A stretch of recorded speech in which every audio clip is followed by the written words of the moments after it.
Hello everyone, my name is Mama Bea at ang video na to ay para sa mga nagkakaroon ng problema sa pagve-verify ng kanilang GCash using Digital National ID.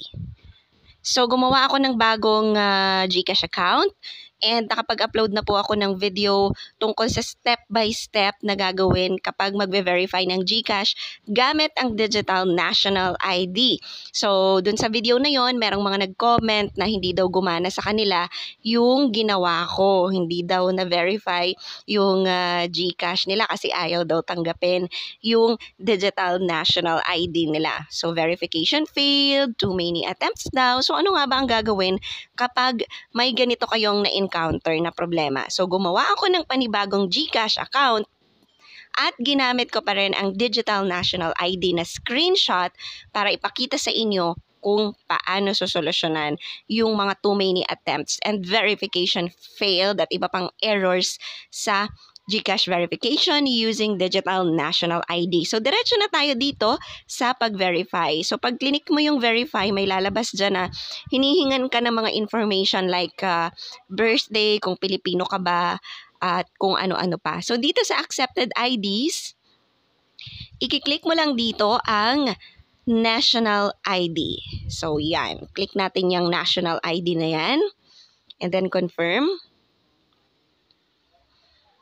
Pag na-confirm mo na, lalabas na po kaagad yung camera.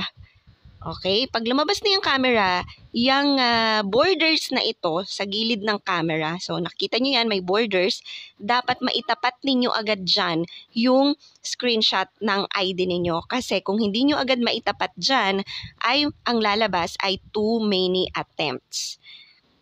So, kagaya nitong una kong try, yan, too many attempts. So, dapat kasi ura-urada, no, maitapat nyo. So, nag-verification failed siya. Yan, dapat hindi malikot ang kamay mo sa pag-picture ng screenshot ng ID. Pangalawa, dapat maitapat mo agad sa ID mo ang camera mo. Dapat ma-shoot mo agad o maisakto sa screenshot ng digital ID mo itong borders na puti sa camera. Malinaw dapat ang kuha at walang reflection ng ilaw o kisame sa picture. Dapat malinaw din syempre ang camera ng cellphone mo. Kapag lahat ng iyan ay hindi mo nagawa ng mabilis, too many attempts ang lalabas kahit na isang beses mo palang tinatry. So ang mangyayari, verification failed ka dyan. Kapag verification failed ang lumabas, try mo lang na ulit-ulitin ang proseso gaya ng ginawa ko. Nakatatlong try ako sa unang araw, pero dahil napagod na ako after ng 3 pagsubok, itinigil ko na muna. So naghintay ako ng 24 hours ulit bago ko inulit ang process. After 24 hours, sinubukan ko uli na i-verify ang bago kong GCash account gamit ang Digital National ID ko. Sa unang try, nagka-problem pa din ako. Too many attempts daw. At wrong ID daw. Hala siya. Pero hindi ako sumuko, mga friend.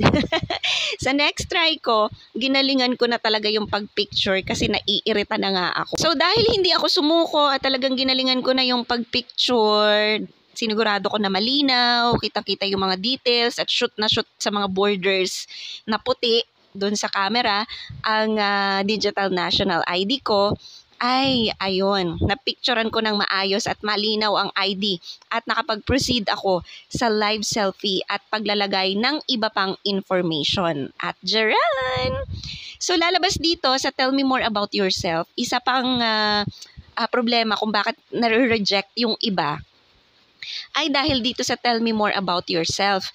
Siguraduhin na ang bawat detalye na ilalagay mo ay tugma sa mga nakalagay sa digital ID mo. So, dapat kung ano yung nasa digital ID mo na nakalagay, yun dapat yung ilalagay mo sa mga information mo. Kagaya ng pangalan, address, kung ano yung mga nandun, dapat saktong-sakto sa nasa Digital National ID mo. So, dito napansin ko na digital ID number ang nakalagay sa middle name ko. Ayan o, middle name pero digital ID number ang nakalagay. So, syempre binago ko yon. Binura ko ito at inilagay ang totoong middle name ko. Kasi kapag may isang detalye kang nailagay na hindi tugma sa nasa ID mo, mare-reject ang verification mo kahit na mapicturean mo ng maayos ang ID mo. So, napakamahalaga na i-check mo lahat ng information. So, tiyagain mo lang. Kailangan lang ng pasensya sa pagpicture. At sisiguraduhin mo na tama ang bawat information na ilalagay mo. At ayan na, verified na agad ang bago kong GCash account in less than 24 hours. Fully verified, mga te. Kung gumana sa'yo ang technique na ito, i-comment mo naman para makita ng iba na legit na pwede gamitin ang Digital National ID sa GCash verification. Yun nga lang, kailangan galingan mo at tsatsagain mo ng bonggang-bongga. Maraming salamat for watching. Please subscribe to this channel for more tutorials and stay safe.